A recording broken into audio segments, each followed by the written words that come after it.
In the modern world, we ride the crest of a wave. Every day, innovators discover new and better ways of meeting our needs. The greatest innovations are routinely replicated worldwide, except in education, which has remained stubbornly at anchor while the rest of the world has sailed past it. In the next hour, policy analyst Andrew Coulson explores why our classrooms have yet to be transformed by a similar wave. The same kind of innovative wave that has revolutionized and improved every other aspect of our lives. We crisscross the globe in our search for answers to the essential question: how do we attain educational excellence? In the Barrio neighborhood of East Los Angeles, a uniquely gifted teacher becomes an unlikely hero, showing his Garfield High School students how to shatter expectations. He taught us to be strong and to stand up for what you believe in. Time, 3 seconds. But the same drive and determination that fueled Jaime Escalante's unparalleled success with the students of Garfield High also proved to be his downfall. He was setting a precedent. A lot of the teachers were resentful, and it was very public. 5,000 miles away, in a very different culture, Andrew Coulson finds an amazing similarity in the competitive spirit of a baseball game and what students must do to get into college. In my case, I stay up all night before exam, maybe during 6 weeks. Here, in Seoul, South Korea, the fierce competition for entrance to the very best colleges, paired with cutting-edge technology, has propelled a unique educational industry to soaring heights. 95% of all South Korean students attend intensive after-school tutoring sessions called hagwons. It is a market, like it is an entire market, and the consumer, a student, likes the product that is better than any other. So teachers compete within the market to become like entertaining and educative at the same time, you know? For the last 10 years, my whole lecture revenue is over $100 million. Isolated examples of success and innovation do occur in education, but seldom have such examples been expanded or scaled up to improve the educational systems that serve the masses, that improve the basic quality of life, that lift people out of poverty. Join us as Andrew Coulson explores the challenge of replicating educational excellence in School, Inc.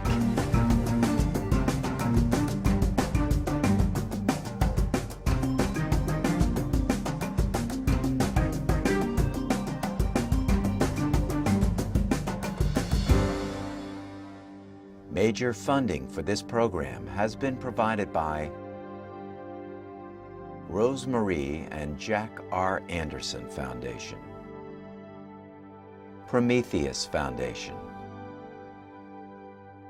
Additional funding was provided by Gleason Family Foundation, the Stephen Lana Hardy Foundation.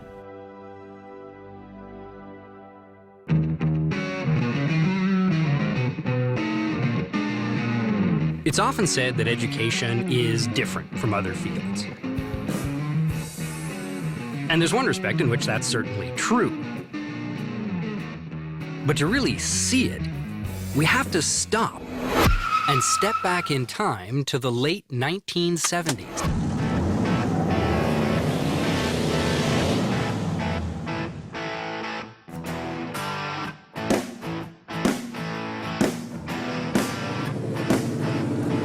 Recognize this? It's the original Sony Walkman, introduced in 1979, the first mainstream personal music player. And on the eve of its release, the Japanese media were in solid agreement. They thought it would flop. Sony itself expected to sell only about 5,000 a month. And then a funny thing happened. People kind of liked it. Within 2 years, Sony had sold 1.5 million Walkmans worldwide, sparking similar products from other companies that sold millions more.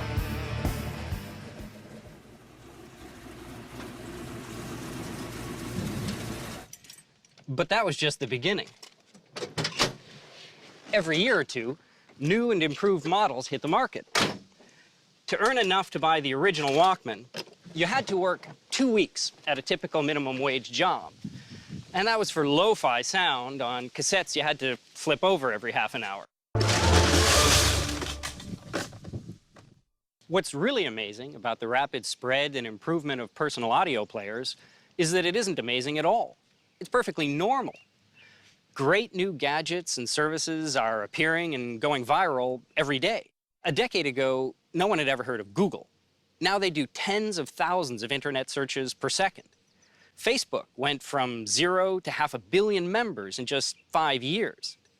And the same thing is true outside the high-tech world, in everything from organic grocery stores to disposable diapers.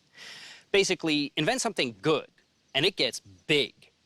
And these days, it gets big fast.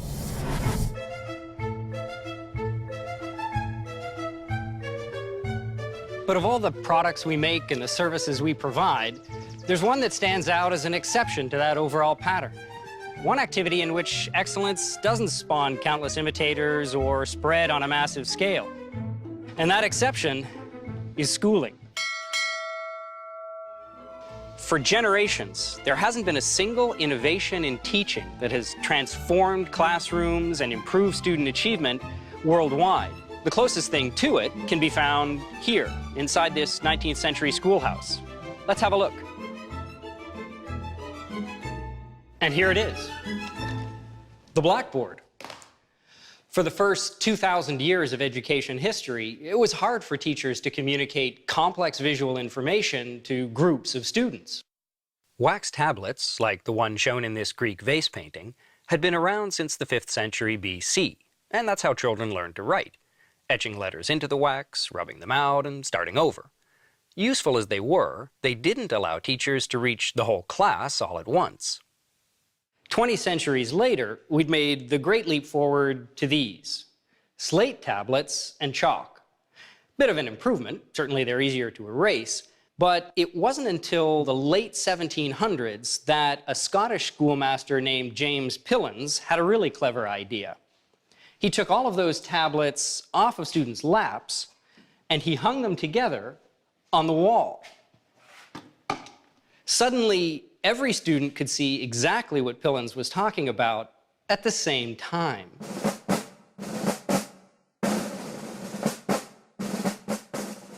In a flash, the blackboard leapt across the Atlantic to the United States Military Academy at West Point. And just a few decades later, it was a common item even in remote rural schoolhouses, like this one. So there's an example of a brilliant educational idea, simple and effective, that took the world by storm in barely a generation. We know it can happen.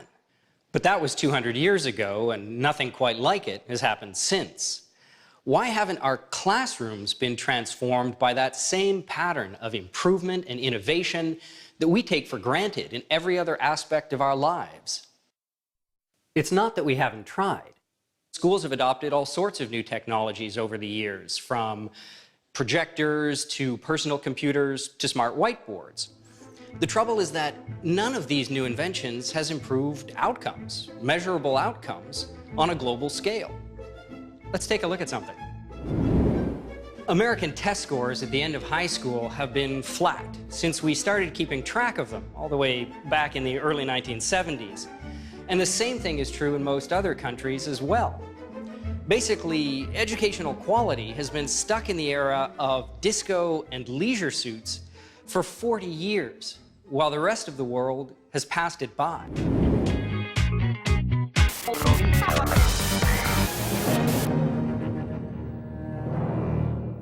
Classrooms and clothes look a little different now than they did back then, but we've changed the trappings of education without really improving the substance.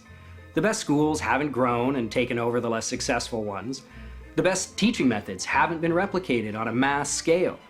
And while our top athletes and pop stars reach huge audiences, our greatest teachers seldom reach more than a few dozen kids at a time, despite all our technological advances. Why not? That's the question at the heart of this series. Why doesn't excellence scale up and spawn imitators in education, the way it does in other fields? We'll travel the globe in search of an answer to that question, and we'll take a few detours along the way, because the shortest route isn't always a straight line. But maybe we're just being impatient.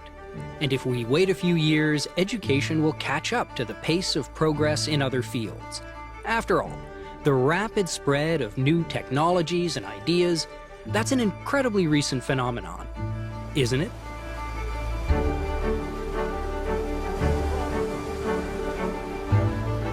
To find out, we've come here to Lowell, Massachusetts, because in 1821, it didn't exist. A local map from that year bears the title, A Plan of Sundry Farms, etc., at Pawtucket. For miles south and east of the Pawtucket Falls, this was just agricultural land, incorporated into the nearby town of Chelmsford. The one notable man-made structure was this, the Pawtucket Canal. It bypassed the falls and the rapids below. It allowed lumber and other products to be transported down the Merrimack River from its headwaters in New Hampshire all the way to the shipyards of Newburyport on the Massachusetts coast.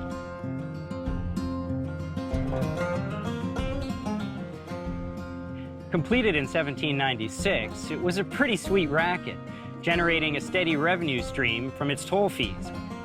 At least it did until 1803, when a more popular competitor opened for business right next door.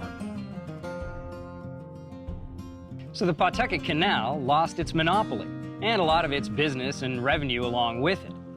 As a result, this whole area remained a rural backwater for a generation, population 200. Until, in 1821, something happened that changed all that. This! The owners of the Pawtucket Waterway sold their entire operation, lock, stock, and canal, to the Boston Manufacturing Company. Its founder, Francis Cabot Lowell, had studied textile factories while living in England.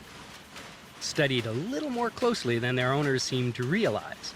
And thanks to his, well, industrial espionage, Lowell was able to recreate a functioning mechanized mill just outside Boston. The machines were powered by belts connected to rotating shafts along the ceiling. Those shafts, in turn, were driven by a massive flywheel in the basement. And in the early 1800s, the way you got one of those great big flywheels up to speed was with one of these, the same kind of water wheel that had been driving grain mills in Europe since the Middle Ages. And that's why, after Francis Lowell's death, his partners brought his mechanized mill design to the Pawtucket Falls. It offered enough power to drive dozens of these wheels. Other entrepreneurs took a chance and followed their lead, and the newly incorporated town of Lowell quickly went from rural backwater to the biggest manufacturing center in North America. Their gamble paid off. Making cotton textiles in automated factories was faster, cheaper, and more precise than doing it by hand. So demand went through the roof. But there was a catch. In order to meet that demand, factory owners had to find thousands of workers willing to take on grueling 12-hour days and 6-day weeks. As it turned out, girls and young women flocked to fill these new factory jobs.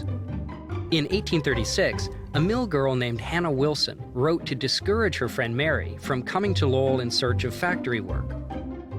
I think you're better off where you are, for there's more girls than you can shake a stick at the Lawrence Corporation. Holly Thompson has gone to doing housework at Doc Hubbard's. She cannot get in the factory nowhere in Lowell. Still, the mill owners couldn't rest on their laurels. In order to stay profitable and to stay ahead of the competition, they had to find new ways to boost productivity. And that's why the clever chaps at the Appleton Mill hired an eccentric, vegetarian, teetotaling engineer named Uriah Boyden. They asked Boyden to build them a couple of new improved water wheels. Nothing brilliant about that. The clever part was to promise Boyden that the more efficient those wheels turned out to be, the more he'd get paid. Well, with an incentive like that, Boyden did what any good engineer would do. He started by copying off the smartest kids in class. Boyden studied the latest French water power systems, called turbines, and then modified their intakes and outlets to bump up efficiency. His design performed so well that it blew the old technology out of the water. In the coming decades, mills around the country ripped out their medieval-style water wheels and replaced them with ever more efficient turbines. Productivity just kept rising, and the innovations behind it spread like wildfire. The cost of manufactured goods steadily fell while quality continued to improve. It was the dawn of the American Industrial Revolution. Which brings us back to the reason we visited Lowell in the first place. From our vantage point at the beginning of the 21st century, it certainly seems as though great new ideas and innovations were already scaling up 200 years ago, and that with the exception of the blackboard, education just wasn't keeping up. Not everyone required the benefit of historical hindsight to see that. One man in particular noticed it at the time. He was born in 1796, the same year that the Pawtucket Canal was completed. Became a lawyer, was elected to public office, and eventually served here in the Massachusetts State House as president of the Senate. His name was Horace Mann, and this is how he saw his state's fledgling public school system in 1837. As the system is now administered, if any improvement in principles or modes of teaching is discovered in one school, instead of being published to the world, it dies with the discoverer. Now, if a manufacturer discovers a new mode of applying water or steam power, the information flies over the country at once. The old machinery is discarded. The new is substituted. Sound familiar? Like us, Horace Mann was frustrated that the common schools, as public schools were then known, weren't enjoying the same spread of innovation that he was seeing happen all around him in places like Lowell. And so he resolved to do something about it, to find a way to make educational excellence go viral. In 1837, Mann closed his law practice, resigned his seat in the state legislature, and became the first head of the first state board of education in the country. From that position, he changed the course of American history. But to understand the plan that he came up with, we first have to understand what education was like during Mann's time. There were common schools all across New England, but there was no state or federal authority dictating what they taught or who could teach. It was parents who hired the teachers and often picked the textbooks as well. In fact, to save money, families sometimes billeted the teachers in their own homes. So if little Johnny couldn't read, figuring out why might be as easy as walking into the next room. But all that parent power came at a price, literally. If you sent a child to public school in the early 1800s, they sent you something that looked like this, a bill. Local education taxes were levied so that the poorest students could attend at little or no charge, but everyone else was expected to pay tuition fees. In fact, half to two-thirds of common school budgets came from these fees. Since the public schools weren't giving education away for free, parents had an incentive to hop in the carriage and check out what the private sector competition had to offer. And they liked what they saw. Most students in the early American Republic attended private schools. Some of them were large academies enrolling hundreds of students, but many were also run by individual teachers. Anyone who wanted could put out a shingle and solicit paying pupils. And finding them was easy. You could just open up the local paper. Miss Boardman informs her friends and the public that her spring term for instructing young ladies and misses commenced on Monday, March 11th. Terms: for instruction in reading, orthography, chirography, arithmetic, geography, astronomy, English grammar, rhetoric, composition, history, and plain needlework. $8 per quarter. $8 for 3 months. Still, that wasn't pocket change in the 1820s and 30s, but there were teachers offering instruction for less than half that amount. There were also private school options for the poor with free and reduced price tuition. Those were run by mutual aid societies, religious groups, and tradesmen's guilds. And unlike today, many of the larger private academies received public subsidies, allowing them to reach a wider audience than they otherwise would have been able to. Competition helped too. Just as the opening of the Middlesex Canal put pressure on the Pawtucket Canal operators, the creation of all these new, small, independent schools forced the larger private academies to lower their tuition fees. This jumble of competing private schools didn't use the same textbooks or methods, but it seems to have been effective. Student enrollment and literacy were high and rising, newspaper readership was exploding, and the standard of living was improving from one generation to the next. None of this was lost on Horace Mann or his friend James Carter. It was Carter who spearheaded the creation of the State Board of Education from his seat in the Massachusetts legislature. But before Carter ran for public office, he ran his own private school. He'd seen their growing popularity firsthand. And like Horace Mann, he worried that the common schools were lagging badly. In fact, Carter wrote for the Boston Patriot newspaper that unless something was done, the academies and private schools will be carried to much greater perfection than they have been, while the public free schools will become stationary or retrograde. Faced with that prospect, Carter and Mann devised a plan to ensure that every child would have access to the dynamic private education marketplace. Okay, I might have made that last bit up. What they actually did was to try to get everyone out of the private sector and into the common schools. That sounds a little odd when you think about the way they felt about common schools versus private schools as far as performance went, but when you understand the way they thought about parents and government, it begins to make sense. Carter, in particular, thought that the reason private schools performed so well was that elite parents chose them. So if he could get those same elite parents to send their kids to the common schools, well, problem solved. Much as they respected the educational decisions of the nation's elites, they had a pretty dim view of the average parent.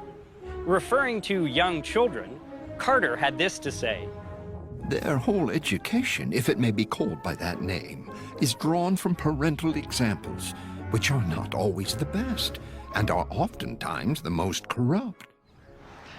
Both men thought that it was wisest to take control of education out of the hands of parents and place it into the hands of state-appointed experts and state-trained teachers. Which is why we're here on the Battle Green in Lexington, Massachusetts, site of the shot heard around the world that marked the beginning of the American Revolution. Right across the street from this green, the two reformers kicked off a revolution in American education, creating the first state teachers college in the country. State teacher training was just one part of their plan. The common school reformers also advocated higher state spending, prohibiting the common schools from charging tuition, and gradually centralizing power here in the state legislature. They believed that that would allow the best pedagogical practices to scale up, bringing them within reach of every child. But there was more to it than that. Horace Mann, in particular, believed that the public schools could transform society for the better. Horace Mann believed in the perfectibility of humanity, and that a well-funded state school system would achieve that perfection. Through his tireless campaigning and inspiring words, he eventually won the hearts of the American people. In the 150 years since, we have expanded and funded the public schools beyond his wildest expectations. Has it worked? Here are a few people who can help us find out. I've been in banking for about 12 years now. I'm with Wells Fargo. When I graduated law school and I passed the bar exam, I got a job as the Office of the Federal Public Defender here in LA. I chose the profession of architecture. I'm currently the Assistant Director of Facilities and Construction for the Los Angeles County Office of Education.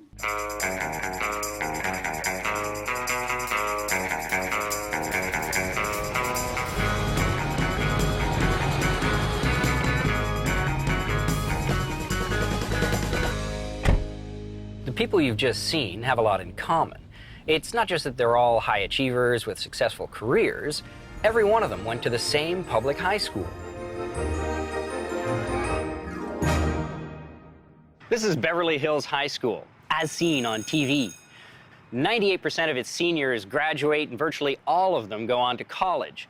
Every year, 600 of its students take advanced placement courses, and virtually all of them pass. It has more national merit finalists and semifinalists than you can shake a stick at. But this isn't where our illustrious group of high achievers went to high school.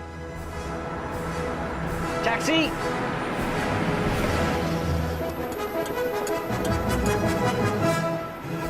This is the real alma mater of our illustrious group, Garfield High in East LA. But in the late 80s, early 90s, there was something magical happening at Garfield High School. I came into the school in 1988. At the time, it was a 3-year high school. Garfield High School was a fantastic school while I was there. There were committed teachers, there were committed students, and committed parents. Up until the late 1970s, it was a pretty typical inner-city school. Test scores were poor, and the mostly low-income Latino students weren't even offered the most challenging courses. I would say most of the students in this particular school come from economically disadvantaged backgrounds. Like, we didn't even know we were poor, right? Like, we had no idea we were these disadvantaged kids and that kind of thing.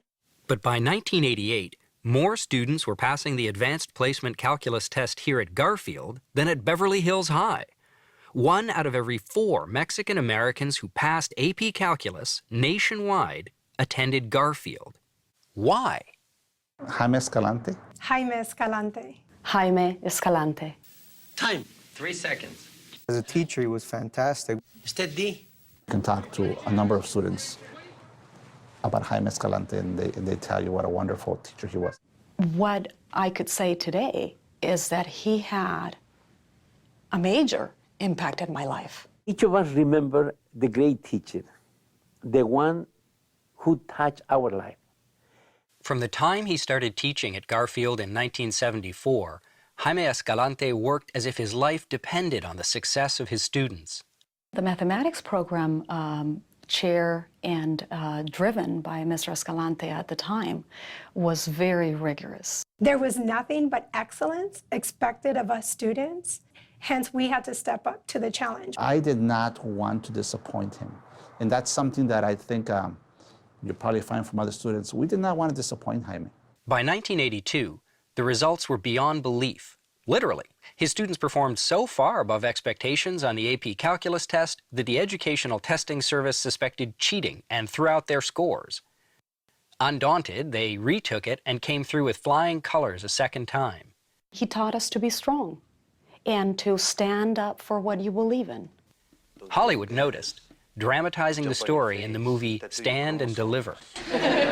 This is basic math, but basic math is too easy for you burros. So I'm going to teach you algebra because I'm the champ. Seeing the movie makes me laugh. It gives me a lot of memories of how it was in the classroom. The depiction of Mr. Escalante was right on. You ever been to the beach? He was a character. From the moment he walked in the door to the hat he wore every single day. A negative times a negative equals positive. Some of the things that were so striking in that movie is the fact that he built a relationship with each one of the students. He knew them by name, he knew their story. And that was not an exaggeration.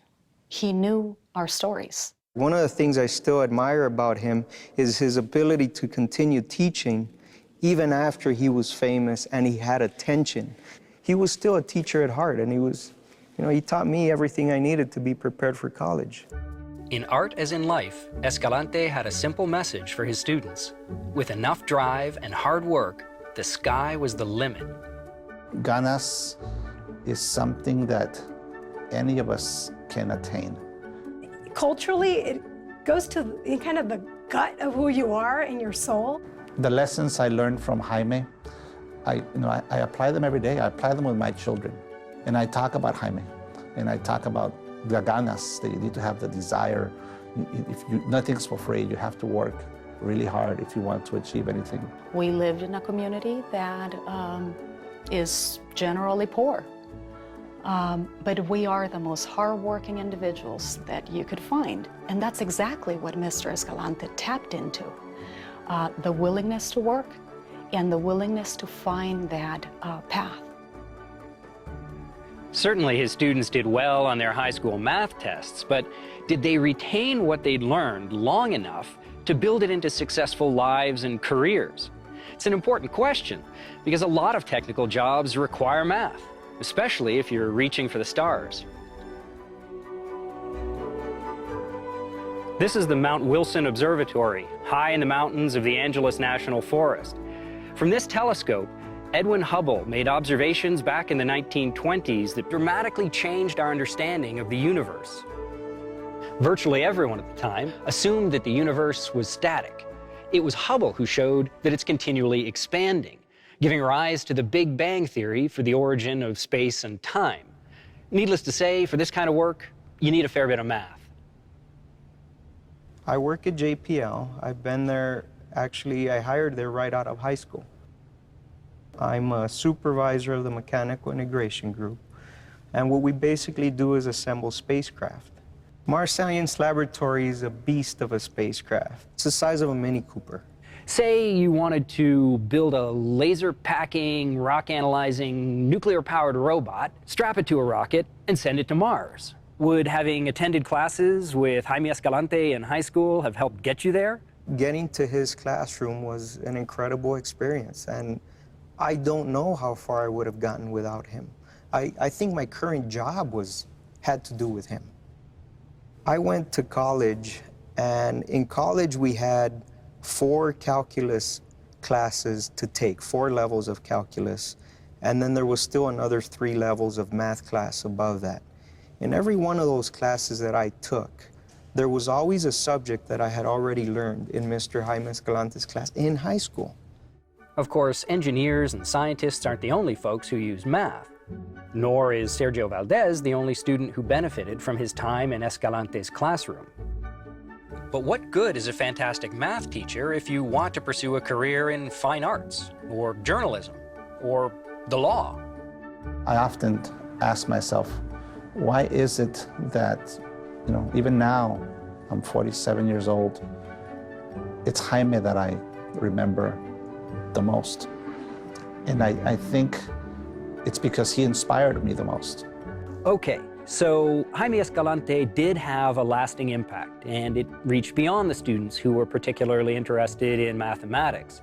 But he was only one man, so there was necessarily a limit to the number of students he could reach, right?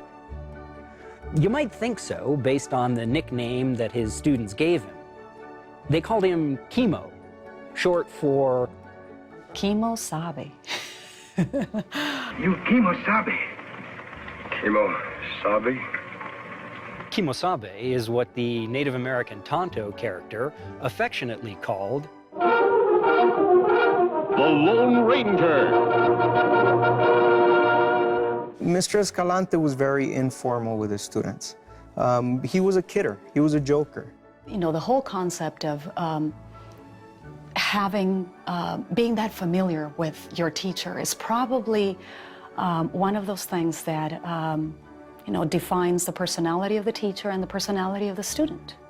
He made it a point to keep his classroom interested, and humor's one way he did it, and having this nickname, Chemo, and calling his students by nickname was a way that he made that personal connection with them. It was a pretty cool nickname, but Jaime Escalante wasn't really a Lone Ranger. He had a posse. Escalante partnered with several other of Garfield's math teachers to create a program that covered everything from basic fractions to advanced calculus. There were other teachers also that participated and that I had a lot of respect for.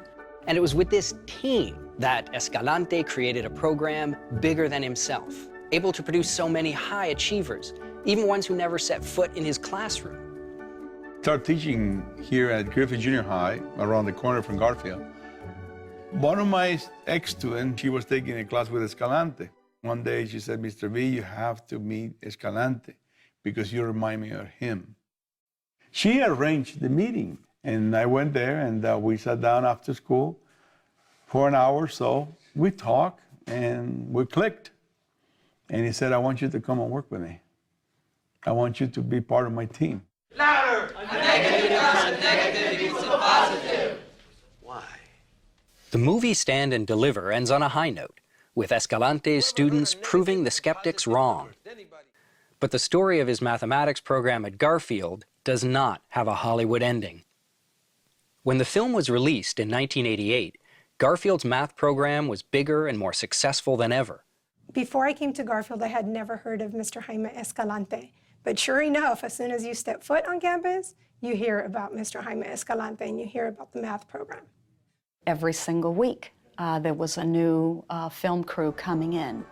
In any other field, we might expect this combination of success, scalability, and publicity to have catapulted Escalante to the top of his profession. Or like Hubble's expanding universe, to have spread all across the country. That just isn't what happened. My years were the years of controversy, where a lot of the teachers were resentful and it was very public. Jaime was a type of person that wouldn't settle for normal goals. He had big dreams, and he wasn't afraid to reach for them. You know, Jaime was relentless, and he wanted, you know, the best for the students. The key problem was that Escalante's classes were big. The number of students in the class worked for him. He could handle it. He was setting a precedent. He was giving the message to the administrator, you know, if Escalante can do it, why not you?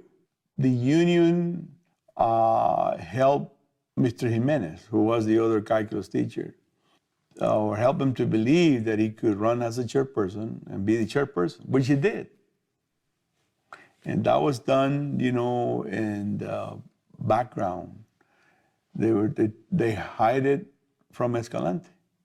The union was able to get the votes to oust Escalante as chairman of the math department because his success and fame had started to arouse jealousy. Maybe they felt that he had too much power, too much attention given to him and his programs. And, you know, I could see that happening. Jealousy and union opposition weren't the only problems Escalante faced. He also lost one of his key supporters with the departure of Principal Henry Gradias in 1987. The new principal was Maria Tostado. And Tostado took over, you know, and she basically was an outsider, did not understand what it implies, you know. The validity of the program, you know, how much she meant to Garfield, to the barrio. She did not apply herself to understand that that was the greatest gift the community had, and never treasure that. In 1991, demoted and resented by many of his colleagues, Escalante left Garfield High. I know that when he left, he did not leave in good terms, and to me, it was just tragic. It was just tragic because he was a good man. All Jaime Escalante ever wanted to do was to help us achieve our goals. And if there's anything wrong with that, I don't see it. It is very difficult for one person or two or three to make an impact that has that ripple effect. It was amazing stuff that we learned. 20 years later, I know schools have come a long way, but it was still a big challenge. It was still a big achievement. And I'm proud of having been part of that.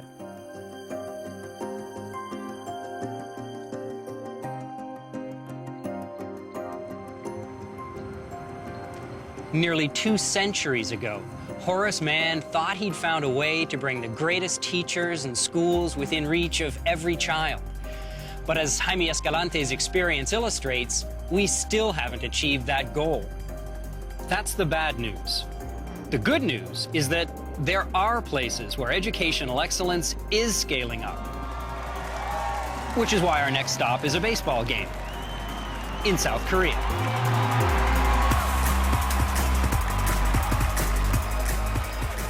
Baseball has one of the heaviest schedules in professional sports, but the Doosan Bears and the Next End Heroes are still giving it their all, despite the fact that this is a midweek game and the skies are threatening to open up any second. Playing ball isn't all fun and games, but it has its perks. The top players on that field are national celebrities, and they earn big bucks because of their skill and their hard work. Wouldn't it be great if the best teachers earned that same remuneration and that same recognition? Well, here in Korea, they do. Okay, not exactly. The top teachers earn more than the highest paid professional baseball players. My whole lecture revenue is over $100 million. How is that possible? Well, it's an interesting story, and it reaches back 1,000 years.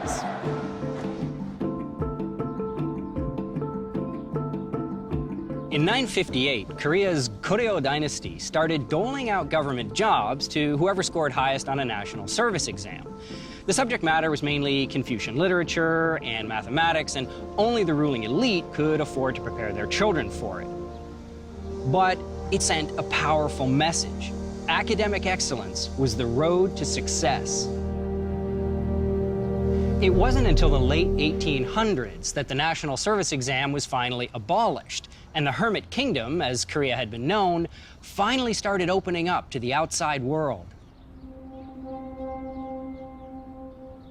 But before it got very far on the road to modernization, Korea suffered a 40-year occupation by Imperial Japan, and then the partitioning of the country after World War II, and another 3 years of war instigated by the Communist North. After all that, South Korea was in ruins. Illiteracy was high, the infrastructure had been destroyed, but the nation had two things going for it: economic freedom and the fervent belief that education was the path to prosperity. Schooling exploded, first elementary and then secondary, but the creation of colleges couldn't keep up. So to ration those scarce college places, South Korea rekindled its ancient tradition, introducing a mandatory college entrance exam. Only this one focused on modern subjects and was genuinely open to all. Well, with their children's futures riding so heavily on that single test, Korean parents were keen to provide the best preparation they could. And since they lacked confidence in the public school system, families started looking for alternatives. This was similar to the situation in 19th century America, where most parents opted for private schooling. But here in Korea, there was a twist. The private schools were so heavily regulated that they didn't really look much different from the public schools. So parents decided to opt outside the regular school sector entirely, hiring private tutoring services called hagwons.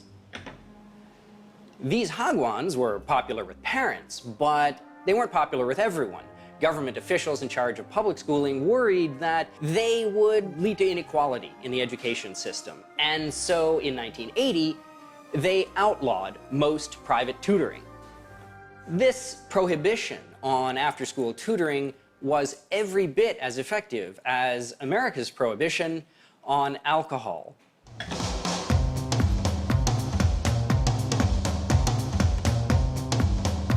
Instead of driving hagwons out of business, the ban drove them underground. They became illegal educational speakeasies, like the illicit drinking establishments of the Roaring '20s. The Korean government even offered cash rewards to anyone ratting out teachers engaged in extracurricular curricula. Despite all this, the private tutoring industry boomed. By the time the ban was struck down 20 years later, the number of hagwons had risen from 5,000 to more than 67,000. With the outright ban on hagwons overturned, the government resorted to a cap on fees, but this too was ruled unconstitutional. Not to be dissuaded, the government set a 10 p.m. curfew on hagwon lessons that remains in place to this day. In place, but not entirely effective. Actually, my tuition and my hagwon, at that time, we had a time limitation on only 10 o'clock. But they had a program from 10 to 1 o'clock. So what they did, we were studying at 10 o'clock, and we were in the night, we had to finish the lesson, and then they send us all into another restaurant just down below. And then when the police comes, right, they will check around whether this hagwon is ongoing or not. After they went back to their police station, they called us to the restaurant. Okay, now you can come out. Then we come out again, and we had a lesson. And also sometimes we were studying, but by the window, we see a policeman, then we turn off the lights. Then we wait for they across the road, then we again turn it on and we studied. It is illegal. However, parents want it. Do they ever? 95% of students have taken hagwon lessons by the time they leave high school. It's typical to attend after school several days a week, sometimes well past midnight. And according to one study, 3/4 of students prefer those hagwon lessons to their regular school classes. Actually, I think the aim of hagwon is helping us to get better grades from the school. And for me, actually, hagwon helped me a lot. I've seen many students who sleep at school, like all subjects from morning 8 to afternoon to 5 p.m. They just sleep. And then when they go to hagwon, their eyes are so sparkling and they're ready to study. And then they study till 2 o'clock. Of course it's that way. It's because hagwons are customer-oriented. When students enroll in hagwons, they are matched with classes based on their performance level. So it's possible to tailor the lessons to those specific students. But that's not the case for regular public schools, which means the highly advanced students and those who are far behind are in the same classes that aren't really suited to them. Public schools are divided by age in classes. I think that makes a big difference. And it's not the only difference. Schools are places students are required to attend, but they choose to come to hagwons, so they have more affection toward them. That means they tend to pay closer attention in class, and because of that, it is so fun to teach these kids. Mr. Choi is a national star. A lot of students have fallen in love with his lectures. In the past, students from outside Seoul had to come take these classes during vacation. But as internet technology improved, kids got the opportunity to listen to great lectures in the comfort of their own homes. Actually, I'm not from Seoul, I'm from Daejeon, which there aren't really many celebrity teachers, so we have to take online courses. So me and my friends, and we'll be all watching the same teacher's education. I actually met one of them at Seoul train station, and me and my friends from back home were like excited and we wanted to take pictures. He was like a celebrity to us, and he actually helped me with the subjects that I did not really do well on. I teach around 1,000 students a year in person. As for online, it's around 10 or 15,000 students a year. Every online lecture has a demonstration lecture. Almost all students should see that first, and then they are free to choose. Online and in-person lectures, on average, over 100,000 students taking my lessons. It is a market, like it is an entire market, and the consumer, a student, likes the product that is better than any other. So teachers compete within the market to become like entertaining and educative at the same time, you know? I must study hard, even harder than my students. So the lecture is very enlivened and interesting and exciting. For online hagwon teachers, if they deliver passionate lectures and give good service, many students will subscribe to their classes, and their earnings reflect that. For the last 10 years, my whole lecture revenue is over $100 million, and my share is $25 million.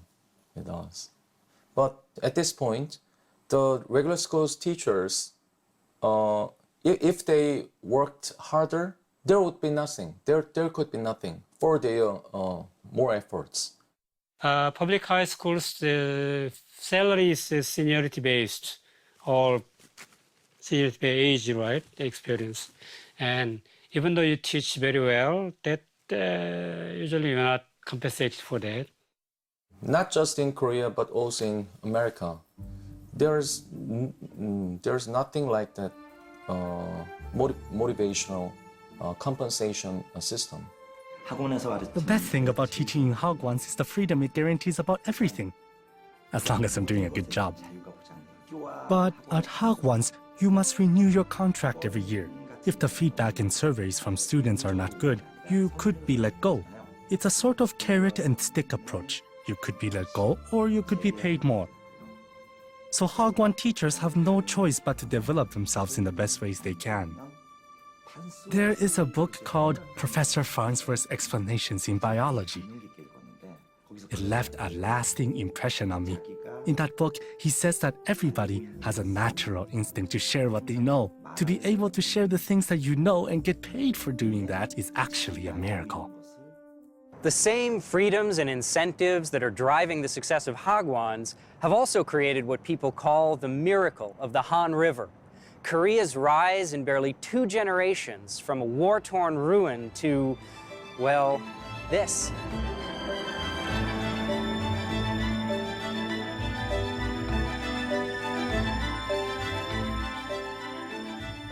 During the 1960s, average income per person was less than $500 in both North and South Korea. But by the early 70s, the nations began to diverge. The South adopted an open market economy. The North, a centrally planned government system. Today, per capita income is 20 times higher in the South. It's not hard to spot the difference, even from space. The 2 Koreas at night. The North, a sea of darkness. The South, awash in light. South Korea's new wealth has spawned a proliferation of colleges. This view of Seoul is from the top of the classic 500 building, which itself was built by a university foundation. But though there are now enough college places for everyone, the high-stakes university entrance exam remains, and the competition to score well and attend a top-ranked college is fierce.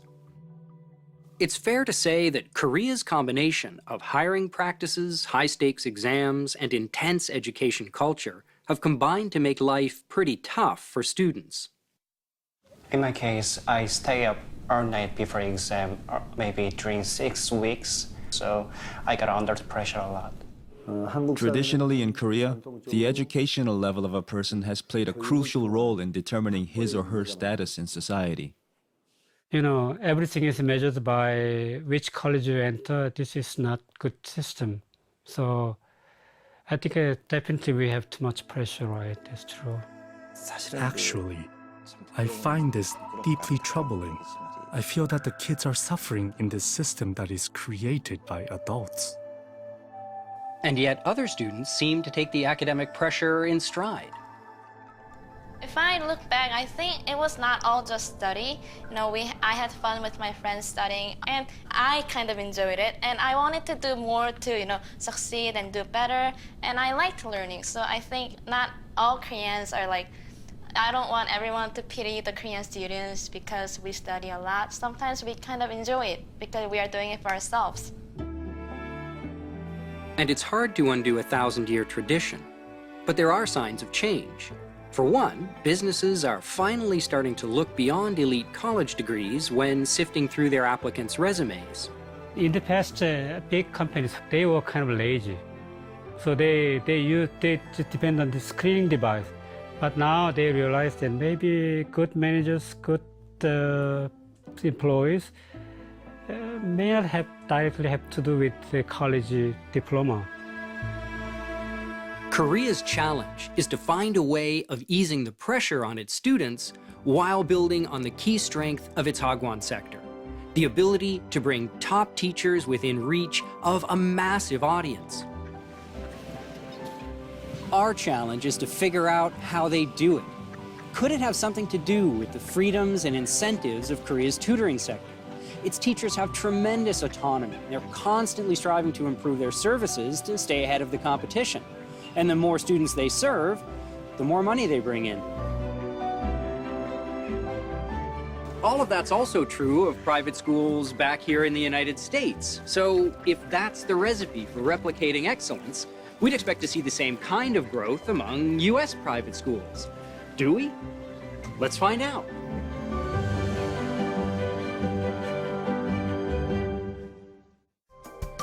On the next episode of School Inc., Andrew Coulson's journey takes him to one of the top 10 performing private high schools in America to find out why replicating their reputation of excellence is not part of their highly successful traditions.